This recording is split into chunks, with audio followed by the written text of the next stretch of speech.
Hello everyone, आज की इस वीडियो में हम आप सभी को बताने जा रहे हैं बिहार बोर्ड कक्षा 10वीं वालों का जो फर्स्ट सिटिंग में मैथमेटिक्स का एग्जाम पेपर आज हुआ है उनमें 1 से लेकर 100 तक के ऑब्जेक्टिव सवाल पूछे गए हैं। और आज की इस वीडियो में हम लोग 1 से लेकर 100 तक के जितने भी ऑब्जेक्टिव सवाल पूछे गए थे उन सभी ऑब्जेक्टिव क्वेश्चनों का आंसर की आज की इस वीडियो में हम लोग करने जा रहे हैं। हालांकि जितने भी वीडियो में हम क्वेश्चन बताए थे वो सभी के सभी क्वेश्चन एग्जाम पेपर में देखने को मिला है, तो जल्दी से फटाफट से वीडियो को लाइक कर लीजिए। चैनल पर नए होंगे तो यार जल्दी से सब्सक्राइब कर लीजिए ताकि ऐसे ही आने वाली हर 10वीं कक्षा का इंपोर्टेंट क्वेश्चन का वीडियो आप सभी को मिल सके। देखिए, सबसे पहला सवाल पूछा गया था कि cos 60 डिग्री प्लस 1 बटा cos 60 डिग्री माइनस 1 बराबर क्या होगा। तो इस क्वेश्चन का आप अपना एग्जाम पेपर में आंसर क्या मारे हैं कमेंट सेक्शन में जरूर बताइए। बाकी के सभी क्वेश्चन का आंसर बता रहे हैं। दूसरा क्वेश्चन कहता है कि a बटा 5 बराबर 12, तो 3 cos स्क्वायर a का मान क्या होगा। देखिए, इसमें क्रॉस मल्टीप्लिकेशन करना था तो a बराबर 12 × 5 60 हो जाएगा और 3 cos स्क्वायर 60 का मान 3 गुने cos 60 का जो मान होता है वो 2/√3 करके ऐसे बना लीजिएगा। तो इसका जो सही जवाब आ जाएगा वो 2/√3 होगा। उसके बाद में अगला सवाल पूछा गया है कि sin 54 degree minus cos 36 degree का मान क्या होगा। क्वेश्चन का सही जवाब 0 होगा।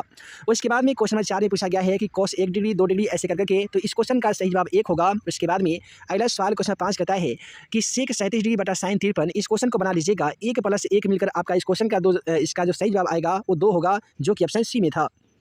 उसके बाद में पूछा गया था कि 2 × sin 45 माइनस cos 45 का मान क्या होगा। तो देखिए क्या होगा कि इसमें 2 × sin 45 का मान था 1/√2, 1/√2 ऐसे होता है, ये घट जाएगा तो 0 बचेगा और 2 में जब 0 से गुना कीजिएगा तो 0 ही होता है। तो क्वेश्चन 6 का सही जवाब ऑप्शन ए था।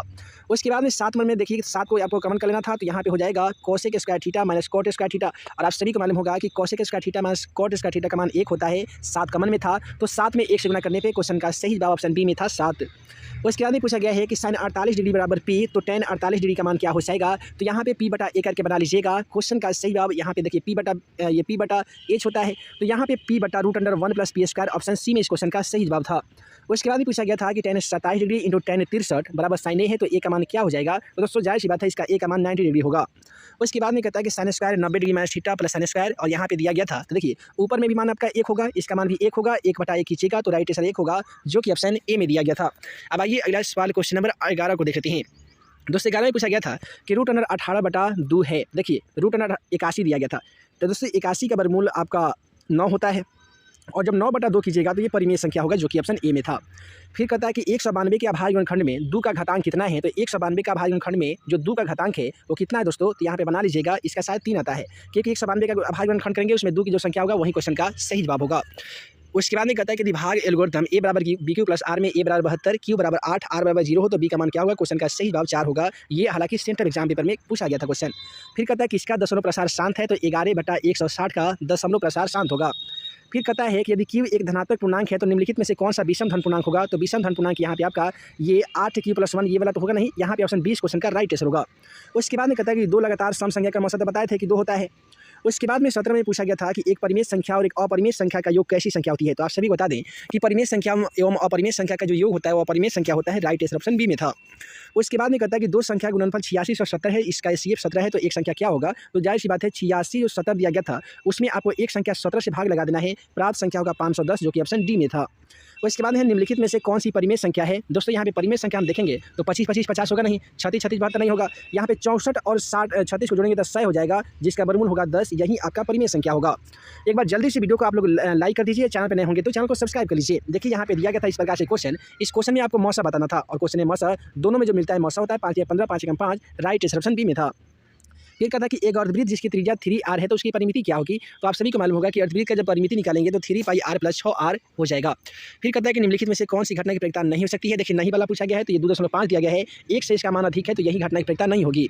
उसके बाद में कहता है कि किसी घटना ई की पूरक घटना ई के लिए निम्नलिखित में से कौन सा सही है। तो ये होता है p × e बराबर p × e डैश = 2। तो यहाँ पे ऐसा ऑप्शन ए में है, क्वेश्चन का राइट आंसर ऑप्शन ई होगा। चलिए अगला सवाल पूछा गया था कि एक पासे को फेंकने पर 2 नहीं आने की प्रयोक्ता क्या होगा। तो मान लेते हैं कि एक पासे को जब फेंक रहे हैं तो 2 नहीं आएगा तो टोटल संख्या 5 आ सकता है, चूँकि पासे पर कुल संख्या 6 होता है, 2 को हटा देंगे तो 1 3 4 5 6 होगा, यानी 5 अनुकूल परिणाम संख्या होगा, कुल परिणाम 6 होगा। क्वेश्चन का राइट आंसर 5/6 होगा।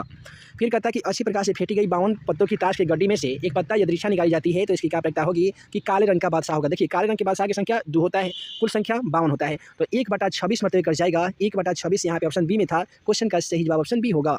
फिर यहाँ पे आपसे पूछा गया था कि माध्यिका 35 है तो एक समान ज्ञात कीजिए, एक समान ज्ञात कर लीजिएगा, राइट आंसर 35.5 हो जाएगा। फिर कहता है कि संचयी बराबरता का वक्र क्या कहलाता है। तो त्वरण कहलाता है, लेकिन कहता है कि संचयी बराबरता सारणी निम्नलिखित में से किसका निर्धारण का उपयोग करती है। तो ये माध्य बहुलक इनमें से कोई नहीं, तो ये माध्यिका का करती है। फिर कहता है कि माध्य माध्यिका और बहुलक में कौन सा संबंध सत्य है, तो ये होता है माध्य बराबर 3 गुणे माध्यक। देखिए यहाँ पे कोई सही नहीं है ना जी, राइट आंसर ऑप्शन डी में था। फिर यहाँ पे पूछा गया था कि निम्नलिखित वितरण बहुलक वर्ग क्या होगा, तो इसका बहुलक वर्ग अधिकतम जो यहाँ पे संख्या वही बहुलक होगा, तो अधिकतम संख्या यहाँ पे 45 देखने को मिला, तो 20 से 30 वाला सही होगा, तो 20 से 30 ऑप्शन बी में है, क्वेश्चन का राइट आंसर ऑप्शन बी होगा। फिर यहाँ पे आपसे एक माध्य पूछा गया है, माध्य याद कर लीजिएगा, राइट आंसर 5 आएगा।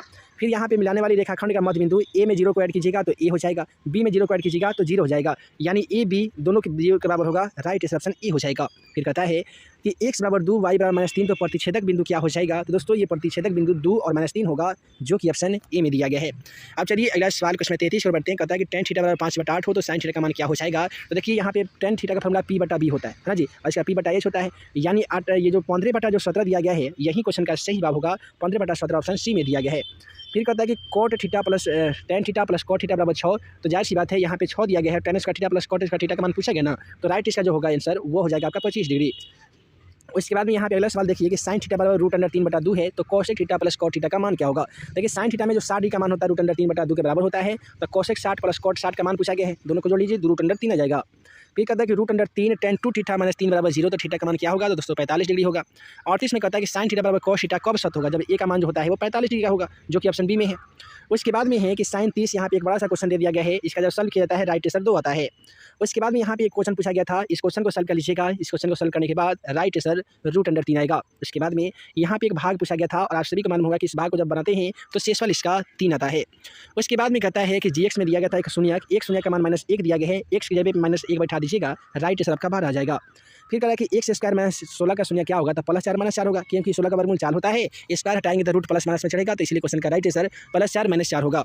अगला सवाल कहता है कि बहुपद px में x² - 3x + 5 के शून्य का अल्फा बीटा है, तो 4 × अल्फा प्लस बीटा का मान, तो 4 गुणे अल्फा प्लस बीटा का मान -b/a होगा, तो b का मान ऑलरेडी माइनस में है, तो 4 गुणे 3 और a का मान कुछ में है, तो 4 3 कितना होगा दोस्तों 12 होगा, यानी ऑप्शन ए में सही क्वेश्चन का आंसर था। यदि x² + 9x + 2a के शून्य का गुणनफल 8 है, तो a का मान क्या हो जाएगा, मान ज्ञात करने पे इस क्वेश्चन का सही जवाब 9 था। एक बार जल्दी से वीडियो को लाइक कीजिए, चैनल पर नए होंगे तो चैनल को सब्सक्राइब कर लीजिए, ताकि आगे आने वाली साइंस का वायरल क्वेश्चन का वीडियो आप सभी से ना छूटे। हालांकि हम जितना भी क्वेश्चन बताए थे वो सभी के सभी क्वेश्चन यहाँ पे एग्जाम पेपर में देखने को मिल रहा है। कह रहा है कि शून्य x - 1 है, तो इसका गुणनखंड क्या होगा, तो कहीं ना कहीं x + 1 होगा, तो अभी ना जाके x - 1 हुआ है, तो राइट आंसर ऑप्शन बी में है। निम्नलिखित में से कौन द्विघात बहुपद के शून्यकों का योग -3 और शून्यकों का गुणनफल 2 है, तो ये होगा x² माइनस हो जाएगा 3x प्लस हो जाएगा 2, और इस प्रकार का ऑप्शन डी में है, राइट आंसर ऑप्शन डी होगा। फिर कहता है कि अल्फा बीटा गामा, तो अल्फा बीटा इंटू गामा का मान क्या होता है, -d/a होता है, ये केवल फॉर्मूला पूछा गया है। उसके बाद में यहाँ पे कह रहा है कि इसका घातों की संख्या क्या होगा, तो दोस्तों अधिकतम घात यहाँ पे कितना दिख रहा है, देखिए 5, 3, 8, 2, 10 और 2, 12, तो यहाँ पे अधिकतम घात जो होगा आपका ये 3 हो जाएगा, त्रिघात बहुपद है। उसके बाद में यहाँ पे x y का मान पूछा गया है, तो x का मान 4 और y का मान यहाँ पे 0 रखेंगे तो ये 12 आ जाएगा। उसके बाद में है कि 2 रैखिक समीकरण का लेखाचित्र संपादित होता है, इनके कितने हल होते हैं, तो इसका अनंत हल होता है। उसके बाद में यहाँ पे प्रतिच्छेदक सरल रेखा वाला इस प्रकार से क्वेश्चन पूछा गया था, तो